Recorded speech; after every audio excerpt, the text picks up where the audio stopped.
नमस्कार, आप देख रहे हैं न्यूज़ वन इंडिया। मैं हूं आपके साथ पंकज यादव। करते हैं बुलेटिन की शुरुआत बड़ी खबर के साथ। तो पहले चरण के 8 जिलों में 19 अप्रैल को मतदान है। आज शाम 5 बजे से थम जाएगा 8 जिलों में प्रचार। कल पोलिंग बूथों पर इस दौरान रवाना होंगी पोलिंग पार्टियां।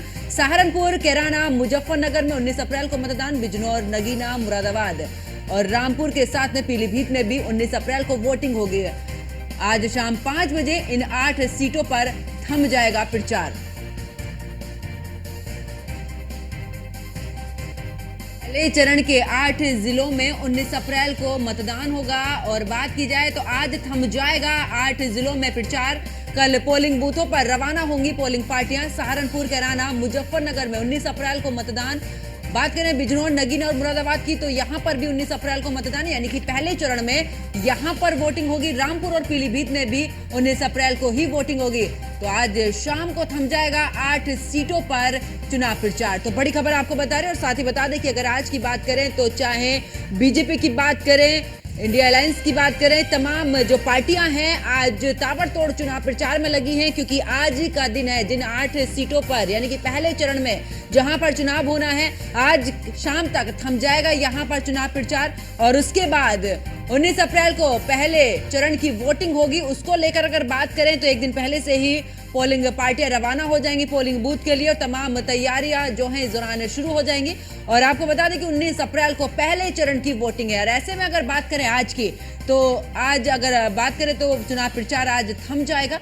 सहारनपुर, कैराना, मुजफ्फरनगर, बिजनौर, नगीना, मुरादाबाद और इसी के साथ में अगर बात करें रामपुर और पीलीभीत की तो 19 अप्रैल को, यानी कि पहले चरण में यहां पर वोटिंग होगी। आज शाम को थम जाएगा इन 8 सीटों पर चुनाव प्रचार। पहले चरण में 8 जिलों में 19 अप्रैल को मतदान होना है और ऐसे में आज चुनाव प्रचार भी थम जाएगा। ताबड़तोड़ चुनाव प्रचार में जुटी हैं सभी पार्टियां और कल पोलिंग बूथ के लिए पोलिंग पार्टियां भी रवाना हो जाएंगी। सहारनपुर, कैराना, मुजफ्फरनगर और बिजनौर, नगीना, मुरादाबाद, रामपुर, पीलीभीत, ये 8 वो सीटें हैं जहां पर पहले चरण में मतदान होगा।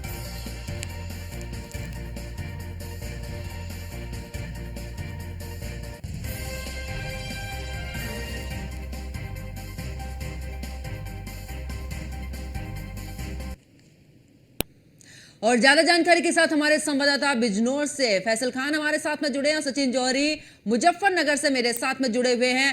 फैसल, अगर बात करें बिजनौर की तो आखिरकार बिजनौर में, क्योंकि पहले चरण में चुनाव है और ये वो सीट है जहां पर दिग्गजों की अगर बात की जाए तो दांव पर लगी है, क्योंकि बिजनौर सीट ऐसी है जो कि समीकरण बदलती रहती है। वहां पर क्या कुछ इस दौरान नजर आ रहा है? बात करें पहले चरण की तो पहले चरण में 8 जिलों में मतदान है, जिसमें बिजनौर, नगीना आता है, सहारनपुर, मुरादाबाद, कैराना, पीलीभीत, रामपुर, ये 8 जिलों में मतदान है। तो कहीं ना कहीं देखा जाए प्रशासन की ओर से पूरी तैयारी कर ली गई है। अब बात करें बिजनौर और नगीना सीट की तो बड़े बड़े दिग्गजों ने चुनाव प्रचार करा है, जिसमें अमित शाह खुद आए हैं जनसभा करने। और अगर बात की जाए राष्ट्रीय अध्यक्ष जेपी नड्डा तक आए हैं जनसभा करने और 5 बार मुख्यमंत्री योगी आदित्यनाथ दोनों लोकसभा सीट पर जनसभा भी की है। उन्होंने वोटरों से अपील भी की है कि लगातार बीजेपी को वोट किया जाए और जो 80 का टारगेट है यूपी का उसको कहीं ना कहीं पूरा किया जाए। और केंद्र का 400 का टारगेट 80 के यूपी के टारगेट से पूरा करने में योगी आदित्यनाथ लगे हुए हैं। उसका मुख्य अगर देखा जाए कारण तो 5 बार बिजनौर और नगीना लोकसभा में जनसभा करना कहीं ना कहीं पूरी मेहनत बीजेपी कर रही है। बात की जाए विपक्ष दलों की तो विपक्ष दलों में अखिलेश यादव जो 3 बार बिजनौर जिले में आ चुके हैं। और अगर बात की जाए मायावती खुद कल चुनाव प्रचार करके जनसभा करके गई हैं। और आकाश आनंद की जो चुनावी जनसभा थी तो उसकी शुरुआत ही नगीने से हुई थी। तो कहीं ना कहीं दोनों विपक्ष व पक्ष दोनों पार्टियां अपना आप में मजबूती से काम कर रही हैं और दोनों पार्टियों का कहना है कि हम जीतेंगे। लेकिन अगर बात की जाए नगीने की तो नगीने में चंद्रशेखर आजाद ने आके कहीं ना कहीं समीकरण बदल दिया है। अगर बात की जाए बिजनौर की तो बिजनौर में दलित और मुस्लिम जिसके साथ होगा वही सांसद बनेगा। फिलहाल अगर पार्टी की टक्कर है, नगीने में तो त्रिकोणीय मुकाबला है, लेकिन बिजनौर में जो फाइट रहेगी वो बसपा प्रत्याशी और आरएलडी प्रत्याशी में रहेगी। लेकिन मुस्लिम और दलित ही तय कर पाएगा कि बिजनौर का सांसद बनकर कौन जाएगा।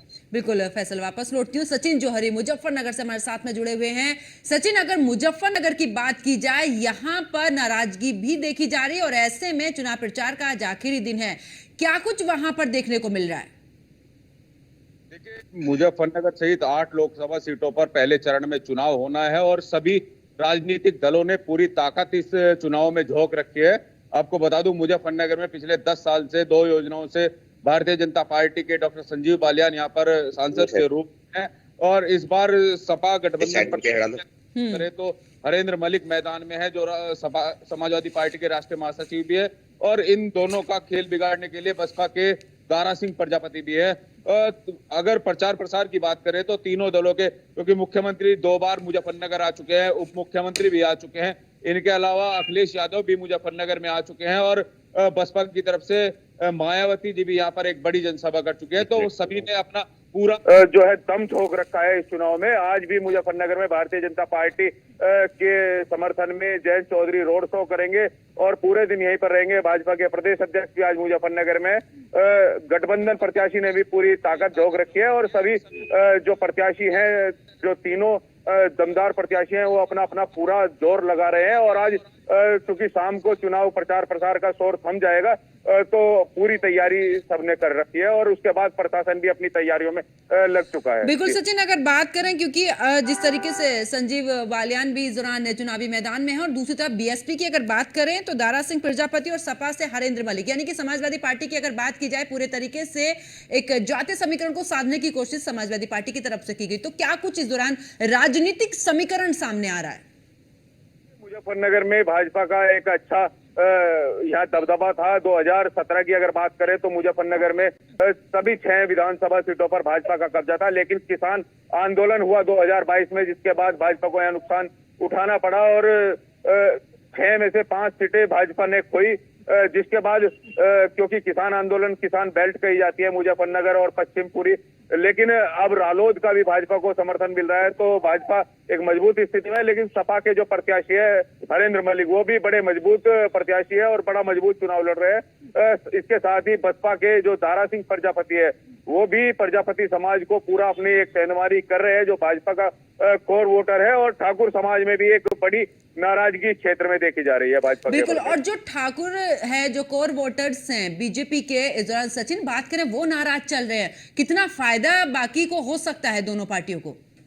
बिल्कुल, ठाकुर समाज 2 विधानसभा क्षेत्र जो है उसमें ठाकुर बाहुल्य क्षेत्र है, सरदाना विधानसभा मुजफ्फरनगर में और चरथावल विधानसभा है, लेकिन जो राजपूत समाज है वो भी 2 धड़ों में बंटा हुआ नजर आ रहा है। कुछ समर्थन में है भाजपा के तो कुछ विरोध भी कर रहे हैं, लेकिन इसका खामियाजा, क्योंकि पूरी जो ठाकुर समाज है, राजपूत समाज है, वो पूरी तरह से भाजपा का वोटर माना जाता है, तो इसका नुकसान तो हो सकता है और इसका खामियाजा भी भुगतना पड़ सकता है। बिल्कुल सचिन, वापस लौटती हूँ। फैसल, अगर बात करें, क्योंकि बिजनौर की अगर बात करें, वहां पर नगीना भी सीट है, ऐसे में जो समीकरण है, क्योंकि बीजेपी, बीएसपी और जो इस दौरान बात करें गठबंधन का जो प्रत्याशी है, उनके बीच में मुकाबला, लेकिन जब चंद्रशेखर आजाद की इस दौरान एंट्री हुई है, चाहे दलित वोटर्स की बात करें या फिर मुस्लिम वोटर्स की बात करें, थोड़ी सी बीएसपी की धड़कनें बढ़ा दी हैं चंद्रशेखर आजाद ने। डिस्कनेक्ट तो एक बार फिर से जुड़ने की कोशिश करेंगे। आपको बता दें कि बिजनौर, नगीना और रामपुर, पीलीभीत, इन पर 19 अप्रैल को वोटिंग होगी।